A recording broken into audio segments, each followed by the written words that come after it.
berkontribusi besar dalam dunia kedokteran. Pengetahuan dan keahlian dalam mengoperasikan alat sangat mendukung kerja dokter dalam menentukan tindakan yang harus dilakukan terhadap seorang pasien.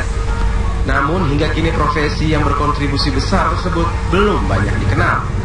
Persatuan Ahli Laboratorium Kesehatan Indonesia, PATELKI, sebagai wadah para pekerja laboratorium berupaya mensosialisasikan profesi ahli laboratorium kesehatan tersebut. Berbagai kegiatan yang bersifat sosial, diantaranya donor darah, pemeriksaan kesehatan gratis, dan penyuluhan di bidang kesehatan telah dilaksanakan. Selain sosialisasi, PATELKI juga mengadakan berbagai penelitian dan pelatihan untuk meningkatkan kualitas sumber daya manusia di bidang laboratorium kesehatan. Hal tersebut sebagai upaya mendukung program kesehatan pemerintah. Profesi ahli teknologi laboratorium kesehatan memiliki peran besar dalam mendukung kerja dokter dalam melakukan tindakan kepada pasien, namun profesi tersebut hingga kini belum dikenal luas. Apa kontribusi dan upaya mensosialisasikan profesi ahli teknologi laboratorium kesehatan akan kita bahas dalam sesi dialog pagi ini.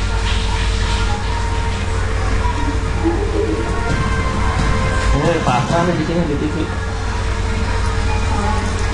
Ya, selamat pagi, Pak Luis sudah hadir bersama kami. Terima kasih dalam Indonesia Pagi TVRI. Hari ini kita membahas mengenai ahli teknologi laboratorium kesehatan ya. Ya, selamat pagi Pak. Selamat pagi. Nanti mungkin ini juga banyak dipertanyakan masyarakat. Banyak yang belum tahu sebenarnya siapa atau apa ahli laboratorium kesehatan. Dan sebenarnya kontribusinya sendiri seperti apa dalam dunia kesehatan, Pak? Ya, oke, terima kasih. Barangkali saya belum jelaskan dulu ya. Yang pertama, profesi ini sebelumnya namanya analis kesehatan atau analis medis. Kemudian berdasarkan Undang-Undang Nomor 36 tahun 2014, kita namanya berubah menjadi ahli teknologi laboratorium medik. Dengan pertimbangan bahwa kita akan masuki sesuai dengan terminologi internasional. Nah, kemudian yang kedua, profesi ini sebenarnya sangat kurang dikenal masyarakat. Masyarakat kalau dunia kesehatan lebih mengenal dokter, perawat, bidan. Padahal profesi ini sangat penting sekali kontribusinya.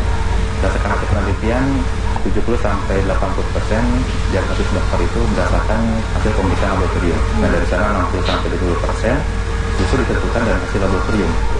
Tindakan klinis. Coba bisa bayangkan kalau misalkan dokter mendiagnosis suatu penyakit mendapatkan yang salah, tentu nanti tindakan juga akan salah. Nah, peran strategis itu kita yang lakukan selama ini.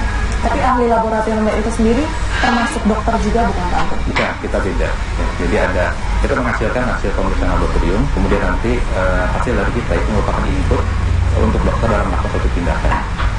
Pak Antoy, keahlian apa sih yang harus dimiliki seorang ahli teknologi laboratorium medik ini? Ada nggak keahlian-keahlian khusus yang memang harus dikuasai gitu? Secara umum potensi kita terkait dengan analisis kaitan dengan jaringan tubuh manusia. Tapi itu tentu sangat luas sekali ya. Kita juga ada bidang-bidang khusus yang perlu dikembangkan di profesi ini, terutama untuk laboratorium besar. Jadi semacam bidang hematologi, kimia klinik, imunologi, diagnosis molekuler, histopatologi, dan lain-lainnya. Itu bidang-bidang yang secara khusus nanti terkait dengan spesialistik dalam profesi ini. Terkait dengan jenjang pendidikannya itu sendiri, bagaimana lulus dari SMK apa gitu, harus mengambil. Jadi untuk memasuki profesi ini lulusan SMA, dia bisa mengikuti pendidikan di, kalau dulu program studinya namanya analis kesehatan, analis medis. Sekarang berubah menjadi program studi teknologi laboratorium medik. Di Indonesia pendidikan ini baru 2 jenjang, D3 dan D4. Baik diselenggarakan oleh OPKes di bawah Kementerian Kesehatan maupun di program tinggi swasta. Kita sebenarnya dari aspek pendidikan sangat tertinggal bila dibandingkan negara ASEAN. Filipina, Thailand, mereka sudah jenjangnya S1, S2, S3 gitu. Kita masih di posisi D4. Apakah untuk menempuh pendidikan itu biayanya cukup mahal atau bagaimana, sehingga peminatnya juga mungkin masih sangat jarang gitu ya Pak Antoy? Sebenarnya tidak juga ya, cuman untuk menyelenggarakan pendidikan ini memang perlu investasi yang sangat besar, sehingga para pemrakarsa atau masyarakat barangkali enggan ya, karena biaya investasinya sangat mahal, sehingga sekolah ini sangat sedikit sekali di Indonesia. Tapi alhamdulillah kita punya sampai tahun 2014 78 institusi pendidikan di Indonesia. Walaupun masih banyak berkonsentrasi di Pulau Jawa, terutama Surabaya, ya, Jawa Tengah, Jawa Barat gitu. Berarti itu SMA-nya juga harus khusus begitu Pak? Kalau SMA bisa SMA umum. SMA umum. Nah, kemudian dia melanjutkan ke D3, kemudian bisa ngambil ke program D4. Kita kalau kita lihat kebutuhan produksi kita di Indonesia per tahun baru 3.500 sampai 4.000, padahal kebutuhan realnya itu sekitar 6.000 sampai 7.000. Makanya nih, sekolah ini lulusannya sebelum dia wisuda sudah diminta oleh laboratorium, sudah diizinkan 3 bulan sebelum wisuda itu sudah di. Apakah dengan saat ini juga sumber daya manusianya juga sudah cukup memadai kualitasnya ataupun kuantitasnya? Nah, justru ini menjadi permasalahan kita saat ini karena dari aspek kompetensi yang biasanya pendidikan masih sangat beragam dari Aceh sampai Papua. Makanya pada saat ini kita juga di Kementerian Kesehatan bekerjasama ada Majelis Kesehatan Indonesia itu akan menyelenggarakan uji kompetensi. Kita akan mulai untuk ahli teknologi biomedical tahun 2016. Dan nanti itu akan kita jadikan upaya untuk menstandarisasi kompetensi lulusan kita di seluruh Indonesia. Nanti kalau kita lihat nih di mal-mal begitu ya, atau di tempat-tempat umum suka ada pemeriksaan atau cek darah begitu ya. Nah itu apakah butuh tenaga khusus juga dari analisis kesehatan atau seperti apa? Nah seharusnya kalau di luar negeri penggunaan alat-alat itu kan sensitif sebenarnya ya. Itu diatur dalam satu regulasi yang sangat ketat. Jadi tidak dilakukan di sembarang tempat dan dalam masyarakat umum. Itu biasanya digunakan untuk di emergensi, ruang ICU, bedside atau monitoring. Tapi saya lihat di Indonesia regulasi ini sangat lemah, itu belum diatur sehingga bisa secara luas berkembang di masyarakat. Nah, itu sebenarnya sangat khawatir sekali karena ya pertama kita bisa melihat bahwa sebenarnya tingkat kesalahannya cukup besar juga alat itu, karena sehingga tidak direkomendasi untuk penggunaan yang diagnostik gitu ya, sana itu sekitar 20%. Kemudian yang kedua, kita khawatirkan kalau masyarakat dia memeriksa itu, kemudian dia ada kesalahan yang sangat besar, kemudian dia memutuskan untuk melakukan tindakan sendiri. Nah, ini yang sangat bahaya sekali sebenarnya.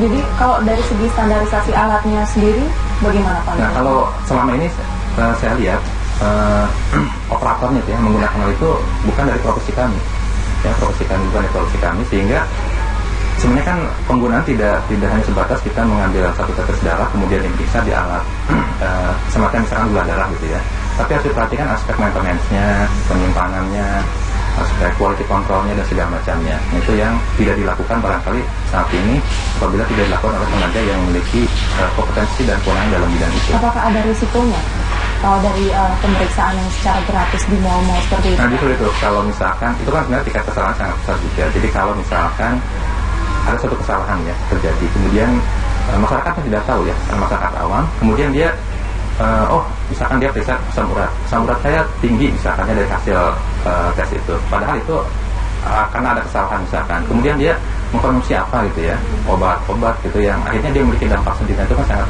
bahaya sekali. Jadi ya. Dia menganalisis sendiri ya, penyakit saya ini, saya harus minum obat ini. Nah itu bahaya seperti itu.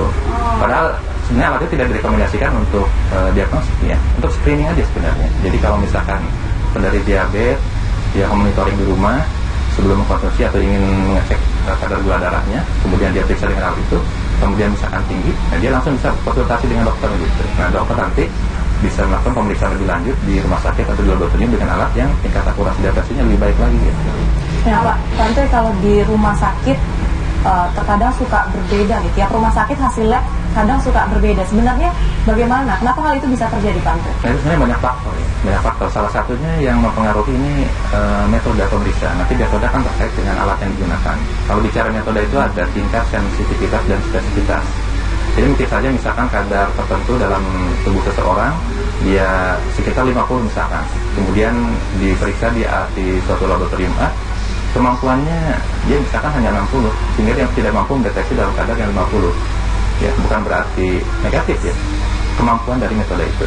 Kemudian diperiksa di lab B dengan kemampuan metode yang lebih sensitif dan hasilnya misalkan positif terdeteksi. Ya, bukan berarti misalkan lab yang sebelumnya itu tidak baik atau yang ini menjadi baik gitu. Jadi ada keterbatasan juga. Keterbatasan itu terkait apa Pak? Apakah alatnya, ya, SDM-nya, bagaimana? Alatnya, metodenya. Kalau SDM kan kita sudah standarisasi aspek kompetensinya, terutama penggunaan metode yang metode ini juga dari aspek perkembangan teknologi juga harus banyak diinformasikan pada usernya gitu, pada customer gitu misalnya. Apakah tidak ada persamaan metode di setiap rumah sakit? Sebenarnya kita sudah mulai upaya untuk standarisasi ya, kita sudah menjalankan lab-lab terutama yang besar sudah harus menggunakan standar internasional karena kan kita akan persaingan bebas dengan menggunakan ISO 15189. Sana sudah diatur bagaimana penggunaan metode standar yang gold standar. Tapi kan itu juga nanti berdampak terhadap aspek pembiayaan, kesiapan sumber daya yang dimiliki oleh laboratorium dan segala macamnya. Tapi kita berharap secara bertahap itu bisa dilakukan. Kemudian juga sebenarnya Kementerian Kesehatan juga didukung dengan unit profesi FKPI. Kita mengadakan program pemantauan mutu eksternal untuk melihat bagaimana variasi hasil pemeriksaan laboratorium di Indonesia. Cuman dari hasil Litbangkes yang kita lakukan ya berdasarkan dengan Litbangkes tahun 2010 itu cakupan masih rendah. Jadi dari jumlah hampir 13.000 laboratorium di Indonesia itu baru 30% yang mengikuti program itu, baik eksternal maupun internal gitu. Jadi belum 100% ya. Jadi kondisi sangat rendah sekali. Kenapa itu Pak? Mungkin kurang minat masyarakat dalam profesi ini atau seperti apa? Ya yang pertama mungkin kesadaran pimpinan ya, pemilih tentang aspek butuh. Kemudian dari masyarakat juga itu sudah mulai diedukasi bagaimana dia bisa memilih pelayanan kesehatan khususnya laboratorium yang memiliki kualitas yang baik kan itu sana. Kemudian juga dari sumber daya nanti aspek teknologi ini menyangkut aspek pembiayaan juga sebenarnya. Kalau dari aspek kompetensi profesi kami, kita sudah sering kali mengadakan edukasi untuk peningkatan kompetensi melalui kegiatan pelatihan, seminar dan lain sebagainya. Sebenarnya penting peran dari Patelki sendiri untuk meningkatkan kualitas sumber daya manusianya itu apa saja? Yang secara khusus kita sebenarnya banyak program untuk peningkatan itu ya, diantaranya kalau aspek ilmiah yang tadi pelatihan, seminar itu kita lakukan di seluruh Indonesia karena jaringan lembaga profesi ini juga kita memiliki 34 DPW di setiap provinsi dan 325 DPC tingkat kabupaten kota. Itu kita upayakan mereka minimal 1 tahun sekali mengadakan kegiatan ilmiah, pelatihan, seminar untuk meningkatkan kompetensi dari para anggota kita. Apakah ada kegiatan lain selain seminar itu untuk mensosialisasikan profesi ini ke masyarakat? Kemarin kita mengadakan Pekan Teknologi Laboratorium Medik, juga bekerjasama dengan IMATELKI. IMATELKI itu organisasi mahasiswanya. Ya, kita ingin mempersiapkan mereka sebagai calon pemimpin di profesi ini, juga calon pemimpin bangsa. Di sana kita sudah menyiapkan beberapa program, diantaranya anak sehat, anak cerdas. Kita mengadakan penyuluhan ke sekolah-sekolah dasar karena terkait dengan Hari Kesehatan Dunia tanggal 7 April kemarin tentang tema keamanan pangan. Nah, kita mengadakan penyuluhan tentang jajanan sehat, kemudian gosok gigi, cuci tangan, perilaku hidup sehat. Kemudian juga kita punya program Patelki Profesi Peduli Sehat ke masyarakat. Kita juga ke posyandu lansia, kemudian ke panti asuhan, profesi peduli kasih. Kemudian kita mengadakan seminar nasional untuk mensosialisasikan profesi ini, dan yang terakhir kita kemarin puncaknya jalan sehat, lomba foto kalau tingkat nasional di Tugu Proklamasi kemarin. Jadi pendidikannya sudah mulai dari SD, kemudian SMA juga ya, kita kenalkan profesi ini ya Pak. Tapi sejauh ini dari penyuluhan-penyuluhan yang sudah dilakukan tersebut, ada perkembangan Pak, minat dari masyarakat sendiri untuk mengambil profesi ini nanti? Kita lihat sekarang peminat lulusan SMA masuk ke profesi sangat besar ya. Itu hampir kenaikannya 100%. Jadi perguruan tinggi yang menyelenggarakan program studi ini hampir sekarang itu sudah punya mahasiswa minimal 2 kelas ya. Kalau dulu sangat minim karena masyarakat tidak tahu, tapi sekarang sudah mulai mereka tahu, dan juga karena kebutuhannya tinggi, hampir tidak ada lulusan ini yang menganggur, sehingga masyarakat sudah, ini mungkin barangkali pilihan terbaik untuk menyekolahkan putra putrinya gitu. Jadi alhamdulillah. Pekan Teknologi Laboratorium Medik yang kita selenggarakan 20-26 April kemarin itu diselenggarakan seluruh Indonesia, dari Aceh sampai Papua. Beberapa juga diliput di TVRI kalau tidak salah. Rencana ke depan dari Patelki ini sendiri mau dibuat kegiatan seperti apa Pak? Ya, kita sebenarnya ingin pertama fokus ke bagaimana peningkatan SDM. SDM kita berharap nanti jenjangnya tidak hanya sampai ke D4, kita juga ada program magisternya sampai ke PSD. Karena ini sebenarnya untuk mengurangi ketergantungan. Kita itu hampir 90% sangat tergantung dengan luar negeri, ya, teknologinya segala macamnya. Itu sangat mengkhawatirkan sekali. Nah, kemudian nanti yang kedua, peningkatan secara profesionalnya. Artinya kita harus memberikan pelayanan terbaik bagi masyarakat. Kan profesi itu pengabdi sebenarnya, ya, mengabdi ke masyarakat. Kemudian juga kita akan lebih banyak lagi mencoba untuk mensosialisasikan ke seluruh kalangan masyarakat, ya, baik masyarakat umum maupun masyarakat SMA, mulai dari SD sampai SMA. Kita harus kenalkan profesi ini menjadi, supaya mereka kenal lah kan itu ya. Tidak hanya kenal dokter, perawat, bidan saja, tapi ahli teknologi laboratorium medik juga harus mereka kenal. Ya, nah dari Pak Ntoyo sendiri sejauh ini pengalaman apa saja sih yang bisa dibagikan kepada kita semua dan juga masyarakat luas sudah menggeluti profesi ini? Ya, kalau saya sih, saya hampir 20 tahun ya di profesi ini. Jadi alhamdulillah ya. Alhamdulillah aspek pengembangan dirinya juga sangat luar biasa ya, karena profesi ini sebenarnya tantangannya sangat besar sekali ya, karena kan dunia medis itu perlu didukung oleh aspek teknologi, lab medik yang mumpuni ya. Kalau tidak, saya kira persoalan-persoalan kita secara nasional, dulu kasus flu burung, SARS, karena keterbatasan lab kita langsung dikirim ke luar negeri. Nah, kita dengan tantangan seperti itu ya, justru ini akan memicu kita untuk, termasuk saya ya, terus belajar dan belajar gitu. Jadi sesuatu yang besar, yang baru, ini memicu kita untuk berkembang lebih luas lagi. Dan saya berharap masyarakat juga bisa diberikan semacam tantangan lah kan gitu ya, untuk terlibat di dalam profesi ini. Artinya profesi ini juga terlibat untuk membantu masyarakat luas ya. Prediksi Pak Antui sendiri bagaimana ke depannya dalam perkembangan profesi ahli?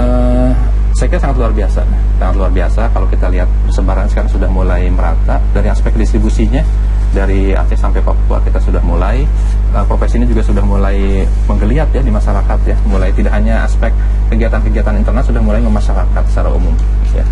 Ya, baik Pak Antui, terima kasih sekali atas informasinya. Ya. Sama-sama. Dan tentunya kita harapkan semoga program SDM dan juga peningkatan kualitas mutu tadi bisa berjalan dengan baik untuk organisasi Papelki. Terima kasih.